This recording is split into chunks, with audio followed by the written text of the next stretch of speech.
दोस्तों, आज के वीडियो में दो जानकारी मिलेगी। पहली जानकारी भगवान महात्मा बुद्ध का एक उपदेश और दूसरी स्वास्थ्य से संबंधित जानकारी। दोस्तों, लीवर और किडनी में गंदगी क्यों जमा होती है और गंदगी जमा होने पे क्या बीमारियां होती हैं और फिर इसकी हम सफाई कैसे करें। तो चलिए सुनते हैं पहले भगवान महात्मा बुद्ध का उपदेश।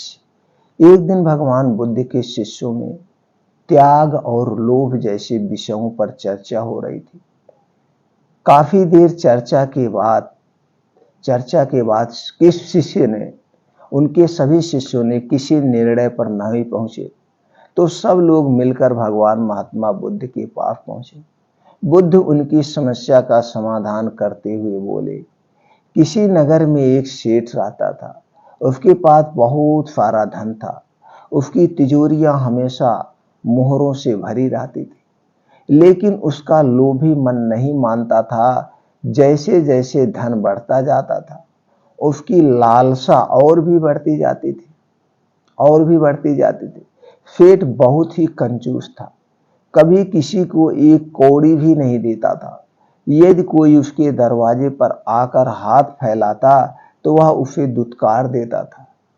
संयोग से एक दिन उसके यहाँ एक साधु आया। उसे देखकर अचानक सेठ को जाने क्या सूझा कि उसने एक पैसा उसकी झोली में डाल दिया। एक पैसा। साधु चला गया, लेकिन सेठ के आश्चर्य का ठिकाना ना रहा जब उसने देखा कि शाम को उसे एक मुहर प्राप्त हो गई। पैसे के बदले में मुहर। वाह! मारे खुशी के वह कूदने लगा, परंतु थोड़ी ही देर में उसकी सारी खुशी गायब हो गई। उसके भीतर कोई कह रहा था, अरे मूर्ख, तुमने साधु को पैसा ही क्यों दिया? यदि एक मोहर दी होती तो तू ना जाने कितना माला माल हो जाता। तूने सिर्फ साधु को एक पैसे दिए थे। ऐसा विचार आते ही सेठ ने अपने को धिक्कारा। हाँ, सचमुच मैंने मूर्खता की है। अब वह साधु के आने की बाट जो रहा था। वह इसे बेसब्री से इंतजार था, कब साधु से फिर उसके द्वार पर आ जाता तो आज हम उसे ढेर सारा पैसा देंगे और हमारे पास ढेर सारी मोहरें आ जाएंगी। बस इसका मन उसी में उलझा, चारों तरफ उदास बैठा है। पर उसे अधिक प्रतीक्षा नहीं करनी पड़ी। अगले ही दिन वह साधु फिर आ गया। साधु को देखते ही सेठ ने झट से अपनी तिजोरी से एक मुहर निकाली और साधु की झोली में डाल दिया। मुहर लेकर साधु चला गया तो सेठ के लिए एक एक पल एक एक युग के समान लग रहा था। वह चाहता था कि कैसे भी शाम हो जाए। शाम हुई और रात भी हो गई, लेकिन उसकी इच्छा पूरी नहीं हुई।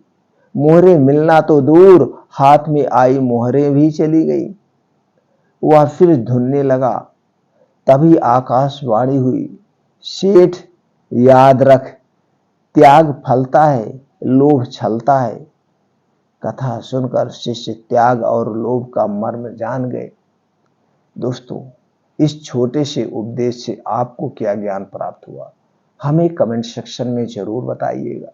और आपको अगर यह लगता है कि ये वीडियो, ये जानकारी हमें जन जन तक पहुंचाना चाहिए, उनके भी जीवन में कुछ खुशियां आए, अगर उनके जीवन में खुशियां आएंगी तो हमारे आपके जीवन में ऑटोमेटिक खुशियां आएगी। ये ब्रह्मांड की देन है। दूसरे को खुशी दीजिए, अपने जीवन में खुशी अपने आप आ जाएगी। तो दोस्तों, चलिए अब जानते हैं स्वास्थ्य से संबंधित वो महत्वपूर्ण जानकारी। दोस्तों, सबसे पहले ये जान लेते हैं, ये हमारे लीवर का, हमारे पाचन तंत्र का, हमारे शरीर में क्या महत्व है। दोस्तों, ये हमारा जो पाचन तंत्र है, ये हमारे शरीर का सबसे महत्वपूर्ण अंग है। जो कुछ भी हम खाते हैं इसी पाचन तंत्र में जाता है और यहीं पे पचता है। और जब सही ढंग से पचेगा तभी हमारे शरीर को सारे पोषक तत्व मिलेंगे। नहीं तो हम कितने से अच्छे चीज खा ले, वो हमारे शरीर में नहीं लगेगा।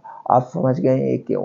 अब हमारे पाचन तंत्र में गंदगी क्यों जमा होती है उसमें कचरे क्यों जमा होते हैं? दोस्तों, जो कुछ भी हम खा रहे हैं, अगर वो हमारे घर की बनी हुई है तो उसे हम प्रयास करेंगे, अच्छे से सफाई करेंगे, सफाई करने के बाद बनाएंगे, या हम हाथ धुल के ही खाना खाएंगे। आप कभी देखिए, आपके हाथों में लगता है बड़ा साफ है, लेकिन जब इसे आप धुलते हैं तब पता चलता है कि इसमें गंदगी है। या कहीं हम ऐसे चले गए बिना धुले ही खा लिए, तो सारी चीजें गई। तो आपके पेट में गई, कहाँ पे गई? आपके हाथों में गई, आपके पेट में गया, उसको फिल्टर किया गया, उसको बनाया गया, फिर हो जाता है किडनी में, किडनी भी उसे फिल्टर करती है, जो उसमें वेस्ट होता है वेस्ट वो अलग करती है, और जो उसमें से पोषक तत्व हमारे शरीर में जाता है तो आप देखते हो पेशाब के माध्यम से सफाई करके फिर किडनी करती है। किडनी और पाचन तंत्र दोनों सबसे महत्वपूर्ण अंग है। वैसे देखा जाए तो सब अपने अपने स्थान पर सारे अंग महत्वपूर्ण है। अब इन अंगों को सुरक्षा करना, देखभाल करना ये हमारा परम कर्तव्य होता है। जितने हम सही ढंग से खाना खाएंगे, अच्छी अच्छी चीजें खाएंगे, तो हमारे शरीर में तभी रहेगा। ऊपर से तो हम अपने शरीर की सफाई करते हैं, तरह तरह के शैम्पू लगाते हैं, क्रीम लगाते हैं और सेंट लगाते हैं कि हमारा शरीर ऊपर से अच्छा लगे। लेकिन कभी आपने ये नहीं सोचा होगा, इससे ज्यादा ध्यान देने की हमें जरूरत है अपने आंतों की। आपका पाचन तंत्र अगर सही रहेगा तो चेहरे पे ऑटोमेटिक लाइट रहेगी। आपको ये ध्यान देना है कि हमारा पाचन तंत्र ना कमजोर हो, हमारी आंतें ना कमजोर हो, जो कुछ भी खाए वो सही से डाइजेस्ट हो जाए। अगर आप उल्टा सीधा खाते तो पचेगा नहीं, जब वो पचेगा नहीं तो सड़न होगी, कब्ज होगी, और जब जिसको भी कब्ज होती है उसके चेहरे कभी लाइट नहीं रहता है, उसे हमेशा मुहासे, दाने या स्किन रोग होते रहते हैं। तो दोस्तों, इसको समझिए एक छोटे से एग्जाम्पल से। आप जब गाड़ी खरीदने जाते हैं तो गाड़ी के साथ एक आपको कागज मिलता है, उस कागज पे इंस्ट्रक्शन लिखा होता है कि जो आप गाड़ी ले जा रहे हैं इतना किलोमीटर चलाने के बाद आपको सर्विसिंग करवाना पड़ेगा, इतना किलोमीटर करवाने के बाद आपको मोबिल चेंज करना पड़ेगा। क्यों सर्विसिंग करवाते हैं? जब आप सर्विसिंग करवाने जाते हैं तो आप देखते होंगे आपने तो पहले फ्रेश मोबिल डाला है, लेकिन ये मोबिल उसमें चलते चलते क्या हो गया, कचरा हो जाता है। आप उतना किलोमीटर बाद जब गाड़ी की सर्विसिंग कराएंगे, जो मोबिल निकलता है वो कचरा हो जाता है। तो दोस्तों, जब वो कचरा हो जा रहा है इतने दिन बाद, तो आपके आंतों में भी जो आप उल्टा सीधा खाते हैं, जैसे मान लीजिए पिज्जा, बर्गर, ये किससे बना है? एक घटिया तेलों से बनाया जाता है। जितना भी मार्केट मिलता है, पिज्जा, बर्गर, पकौड़ा, समोसा या toffee, biscuit, bread, toast, ice cream, जो चीजें इतना खाते हैं किससे बना है?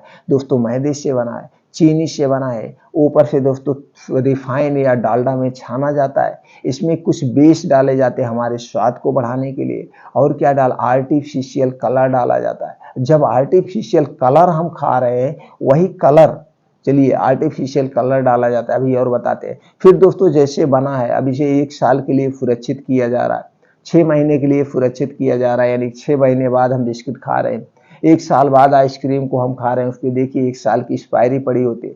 तो जो चीजें आज बनी है वो 1 साल तक सुरक्षित रखी जाएगी, तो कुछ ना कुछ उसमें कीटनाशक डाला जाएगा। तो चीजें जब हम खाते तो कहाँ जा रहा, मेरे आंतों में ही तो जा रहा, मेरे पाचन तंत्र में ही जा रहा। तो क्या करेगा, वहां पे दाग लगाएगा कि नहीं लगाएगा? वहां पे सारे वेस्ट, जितने सारे वेस्ट चीजें, डिब्बा बंद, पैकेट बंद, या जो भी तली भुनी चीजें सारी वेस्ट है, तो जाएगी वहां पे जमा होगी, आंतों में जमा होगी। धीरे धीरे इसके कचड़े वहीं पे कुछ पार्ट जमा होते जाते हैं, और जमा होते होते बाद में ये क्या करते हैं, हमारे खून को दूषित करते हैं। तो यही चीजें फिर फिल्टर करेगी, हमारी किडनी फिल्टर करती है। तो ये सारी किडनी फिल्टर कर देती है, लेकिन इसमें से कुछ वेस्ट पड़े रहते हैं, जो बाद में किडनी फेल्योर के या किडनी से संबंधित समस्याएं होती हैं। फिर आंतों से संबंधित समस्याएं होती हैं, गैस, एसिडिटी, अपच, और जब बहुत ज्यादा गैस, एसिडिटी, अपच होते होते ये रक्त की एसिडिटी हो जाती है, और यही एसिडिटी रक्त में पहुंच जाती है, रक्त में जमा होने लगता है, तो फिर heart attack, blood pressure, blood sugar जैसी समस्याएं होती हैं। इतनी सारी चीजें एक होता है इस गंदगी। तो हमें अपने आंतों की भी सफाई करना चाहिए ना, हफ्ते में 15 दिन पे जरूर करना चाहिए, 1 महीने पे जरूर करना चाहिए। कुछ ऐसी चीजें आपके बीच में पाई जाती है, इसे डिटॉक्स कर सकते हैं। तो पहले इसीलिए जो पहले के ऋषि मुनि थे, जो पहले सब थे, इसे एक प्रथा पे जोड़ दिया जाता था कि कम से कम आदमी हफ्ते में एक दिन व्रत रहेगा तो कुछ नहीं खाएगा, सिर्फ लिक्विड पानी पिएगा, जूस पिएगा, तो उसके आंतों की सफाई हो जाएगी, किडनी की सफाई हो जाएगी। इसीलिए उपवास जोड़ा गया था। लेकिन आज उपवास आदमी नहीं कर रहा है, तो फिर कुछ ऐसे नियम बना दिए गए, जैसे भैया दिन डूबने के बाद आप नहीं खाएंगे, तो आप दिन डूबने के बाद जब नहीं खाएंगे तो आपको जैसे दिन डूबा 7 बजे, तो 7 बजे आप जब खाना नहीं खाएंगे, फिर सुबह अगले दिन कब खाएंगे, 8-9 बजे, यानी 16 घंटे का आपका उपवास हो गया। तो आपके जो अंदर के आर्गन है अपने आप रिपेयर हो जाते हैं। लेकिन अब आज ये सब आज के जमाने में उल्टा हो गया। लोग 12 बजे, 1 बजे, 2 बजे खाना खा रहे हैं। 1-1 बजे कितने लोग खाना खाते हैं, कितने लोग 11 बजे खाना खा रहे हैं। तो उनको समय नहीं मिल पा रहा है, वो शरीर के आर्गन को अपने आप को रिपेयर करने का समय नहीं मिल पा रहा है, और एक कचरा आज से ज्यादा खा रहे हैं। तो दोस्तों, अब आप जान गए क्या क्या जाके आपके आंतों को बीमार करता है, ये जाकर वहां जमा हो रहा है। तो अब आपको ये जानने की जरूरत, हम क्या खाएं, क्या खाने से हमारे आंतों में नहीं जमा हो। दोस्तों, ज्यादा से ज्यादा आप कच्ची चीज खाने का प्रयास करिए, पकी तली भुनी चीजें कम खाने का प्रयास करिए, ज्यादा से ज्यादा। और जब भी खाइए आप भूख से कम खाइए, भूख से 60% खाना खाइए, 40% खाली रखिए। अब 40% में आपका 30% लिक्विड यानी पानी होना चाहिए, 10% हमेशा आपका पेट खाली होना चाहिए। और सूर्य डूबने के बाद प्रयास करिए खाना मत खाइए। हो सके तो आप 8 बजे तक कुछ नाम मात्र का खा लीजिए। ये खाने से संबंध, अपने खाने में हरी साग सब्जियां ज्यादा शामिल करिए। हरी साग सब्जियां, फल फूल जो भी आप ये खाते हैं, नेचुरल चीजें होती है, नेचुरल चीजें होती, ये जल्दी से डाइजेस्ट हो जाती है। और तला भुना पका हुआ खाना जल्दी डाइजेस्ट नहीं होता।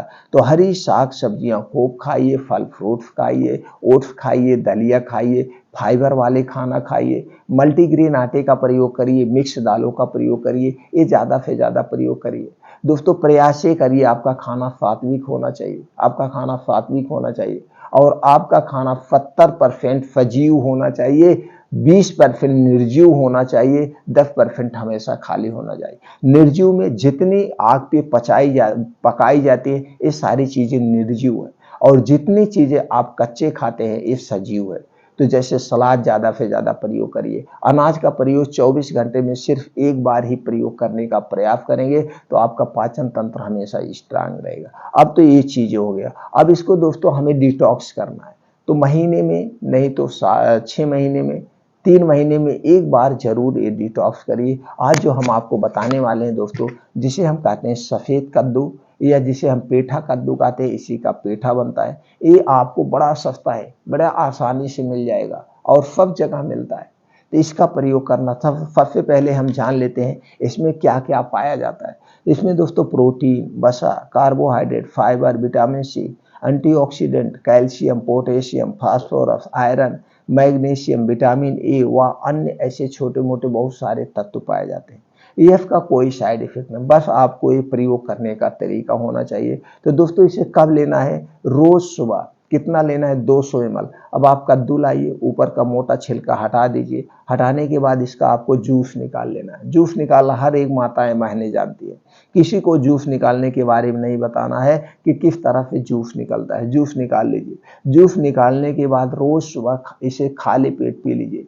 जब पीजिएगा 3 दिन लगातार पीजिएगा, 3 दिन रोज सुबह लगातार खाली पेट पीना है। पीने का एक तरीका है, ये जूस जब पीजिएगा उसके पहले कुछ नहीं खाना पीना है, बासी मुंह लेना है। और दूसरा दोस्तों, जब इसे जूस को पीजिएगा, जिस दिन इसका प्रयोग करिए, 3 से 4 घंटे तक जूस पीने के बाद, अगर आप इस जूस को 7 बजे पी रहे हैं, 8 बजे पी रहे हैं, तो 8 4 12 बजे तक आप कुछ भी खाएंगे पिएंगे नहीं, एक बिस्किट भी मुंह में नहीं जाएगा, एक घूंट पानी भी नहीं जाएगा। तो क्या करता, धीरे धीरे जैसे जूस आपके आंतों में जाएगा, और धीरे धीरे डिटॉक्स करते हुए, कचरे को निकालते हुए, सुबह जब आप अगले दिन जाएंगे पूरा सफाई कर देगा। बस इस बात को आपको ध्यान, तभी इसका पूरा फायदा मिलेगा। यानी कि 3 से 4 घंटे तक कुछ भी नहीं खाना पीना है, लगातार 3 दिन कर दीजिए। आपके आंतों को देखिए, तीसरे दिन जब आप सफाई कर देंगे, चौथे दिन आपको बड़ा अच्छा फीलिंग होगा, जो कुछ आप खाएंगे अच्छे से डाइजेस्ट हो जाएगा। और प्रयास करिए, कुछ चीजें जो हमने बताया किससे बनता है, किस वजह से आपके आंतें बीमार पड़ती हैं, तो वो चीजें आज से, अभी से आप खाना छोड़ दीजिए। आप दोस्तों ये जानकारी अपनाइए।